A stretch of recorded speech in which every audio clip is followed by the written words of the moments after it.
Oi, meus queridos, tudo certinho com vocês? Eu espero que sim. Eu me chamo Kira e hoje eu tô aqui para poder fazer a resenha desse livro que se chama O Tempo é um Rio que Corre, né?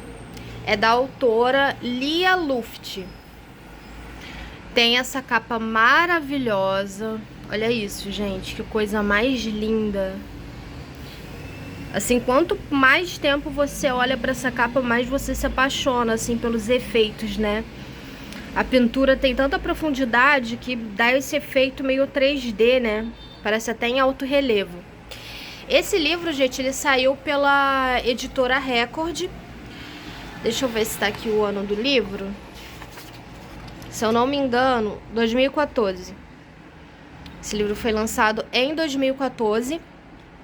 Quem foi a Lia Luft? Bom, que eu saiba, gente, ela é escritora e poeta até, mas ela faleceu tem cerca de 2 anos. Infelizmente, né, a gente perdeu uma mulher incrível. Tem até foto dela aqui no final, olha. No final do livro. Ela é uma escritora e poeta gaúcha. Aí tem aqui a fotinho dela.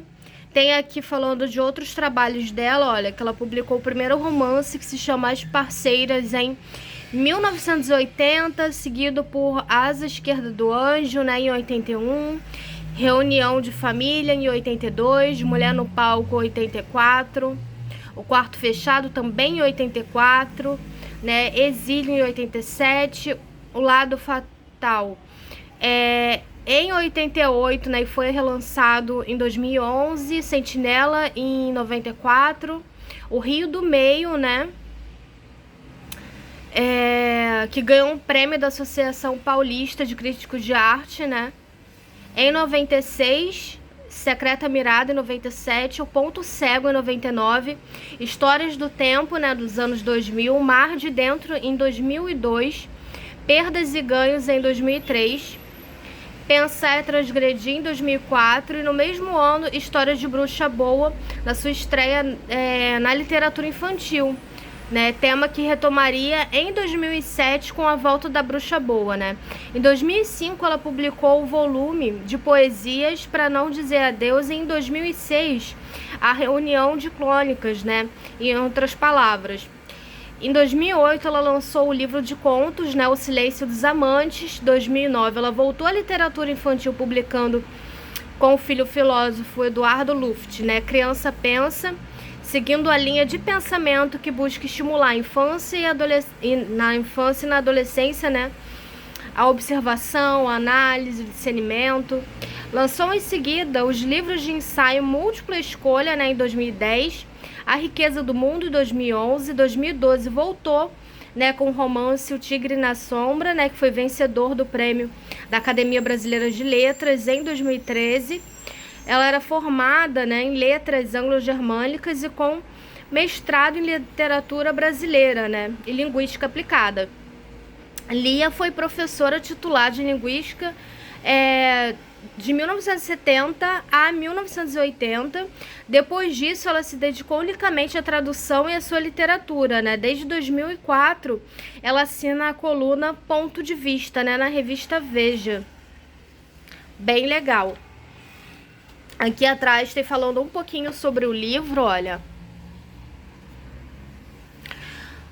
O tempo faz florescer paixões que fernecem logo adiante. Outras figuram um amor intenso na generosa árvore de uma longa, boa relação. Mais uma vez, as contradições do tempo são as nossas. Ela mata ou eterniza. E para sempre está conosco aquele cheiro, aquele toque, aquele vazio, aquela plenitude, aquele segredo. Deixa eu falar uma coisa interessante para vocês. Esse livro, gente, ele não é tipo assim, não é um livro assim de romance, não é um livro de história, entendeu? São apanhados de frases, poemas e textos de reflexão, tá? A única coisa que segue um pouco assim a ordem é a questão cronológica da coisa. Os primeiros textos, né, e frases do livro, ela escreve como se ela fosse uma criança, né? Então ela coloca a visão da criança, né, que não viu muito ainda sobre o mundo, e como ela tem a perspectiva, né, das coisas, né, que acontecem com ela e tudo mais. Ela coloca algumas memórias, algumas recordações que eu não sei se foram criadas, né, ou se realmente ela tá falando da vida dela, né, porque muitas vezes o escritor acaba fundindo a ficção, né, com a realidade dele, né? E em vários textos você encontra um pouco disso, sabe? Você fica até na dúvida se, caramba, ela tá falando da infância, da adolescência, da vida adulta dela, ou ela tá falando só dos personagens que ela criou, sabe? Porque tem muito isso. E é uma visão, assim, sempre muito direta, sabe? Tanto de pensamento quanto de sentimento. E todos eles sempre em primeira pessoa, então não é como se você estivesse lendo, é um personagem que está acontecendo alguma coisa. Não. A forma como você vai lendo com o passar do tempo é como se você estivesse dizendo para você mesmo, ou você estivesse contando alguma coisa da sua vida para alguém. Então isso acaba fazendo com que a gente se identifique com o livro, né? E vai se fundindo um pouco, né, com a nossa linha de raciocínio, algumas coisas, né, que eu me identifiquei com o que ela disse, ao ponto de parecer que eu mesma tinha escrito certas coisas, sabe? Então eu achei, assim, muito, muito interessante. O livro inteiro é uma graça, você lê super rapidinho. Eu marquei várias páginas para poder mostrar para vocês, porque eu pensei assim, cara, eu tenho que mostrar isso para as pessoas. Porque me fez relaxar, sabe? Foi uma leitura, assim, muito gostosa. Foi um livro muito gostoso de ler. Pelo que eu entendi, esse livro foi o terceiro de uma... acho que é trilogia, né, que fala de livros que ela fez sobre o tempo e sobre o rio, né? E esse aqui é o último, né? Que é o Tempo é um Rio que Corre. E aí ela tem os outros 2 livros anteriores a esse que também tem títulos nessa vibe, né, falando sobre o tempo, sobre o rio, sobre a fluidez da vida, dos acontecimentos e tal. Agora eu vou mostrar aqui pra vocês, ó.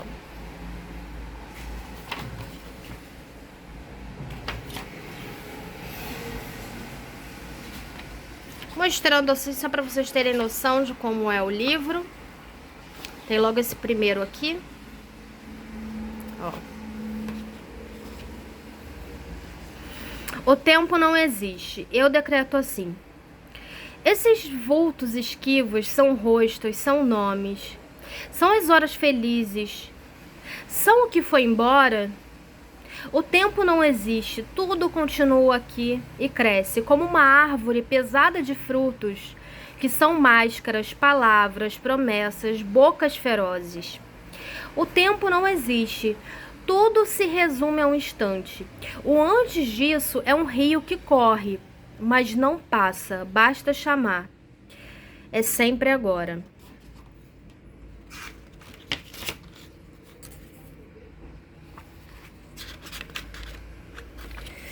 Agora eu vou pegar aqui as outras marcações.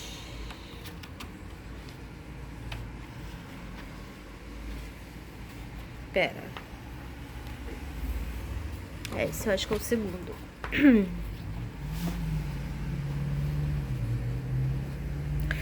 Névoa encostada na janela, qualquer coisa roçando no telhado. O medo me procurava. Talvez simplesmente o vento. As sombras no teto, o respirar das cortinas, estalos dos degraus. Na curva de madeira, os passos de quem não vinha ou de perdidos amores. A velhinha no relógio tricotando-me as horas, em cores alegres, sombrias, insônia e pressentimento. Longas rosas de longa paciência, os silêncios e os prantos, alguém arranhando a parede. Não eram os meus terrores. Algo sempre em movimento, a vida arrastando as pantufas nos corredores do tempo.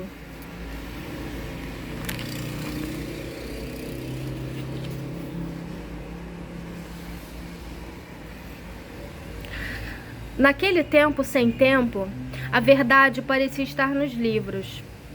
Ali calavam as respostas e moravam os silêncios. Quanto mais procurei, mais me enredei na ramagem das indagações. As respostas não vinham, a verdade era miragem. A busca era melhor que a descoberta e nunca se chegava. Viver era mesmo sentir aquela fome.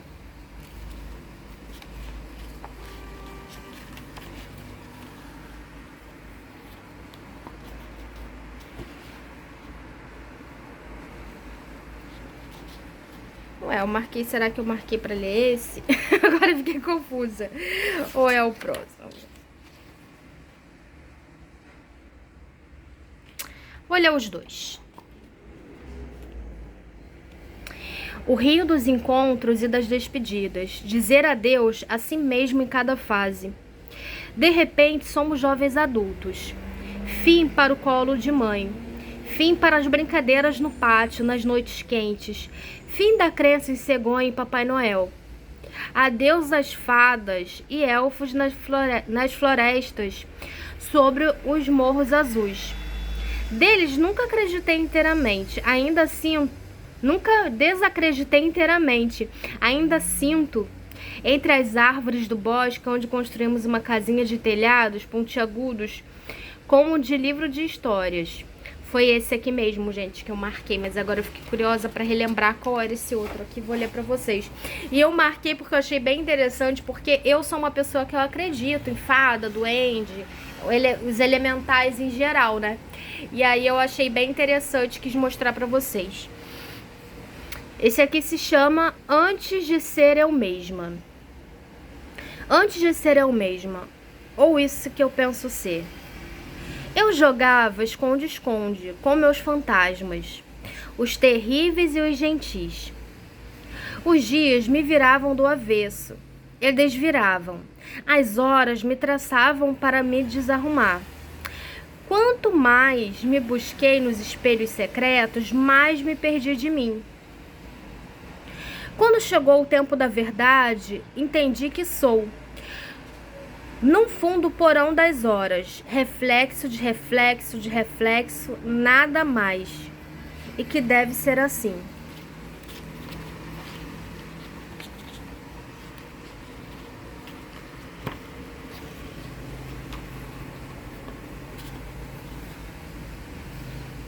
Depois de perder quase tudo, descobri que a dor não era maior que o sonho. Quando esqueci o caminho, vi que meu passo trilhava ao lado errado. Trilhava o lado errado. Quando só o meu rosto sobrava em cada espelho e nada do lado de cá, juntei desalento e desejo e me reinventei com cuidado. Agora pareço comigo, antes do horizonte ser cancelado. Bom, meus queridos, eu espero que vocês tenham gostado da resenha do livro de hoje. Não esquece, tá bom, de dar like, compartilhar com o amigo, amiga que gosta desse tipo de conteúdo, tá bom? E comentar se vocês já conheciam os trabalhos da Lia Luft, se vocês já tinham lido ou escutado alguma coisa, né, dos trabalhos dela. Se vocês gostaram, né, da resenha do livro de hoje, deixa aí, porque isso é muito importante pro meu trabalho continuar. Beijo, meus queridos, fiquem com Deus e até a próxima.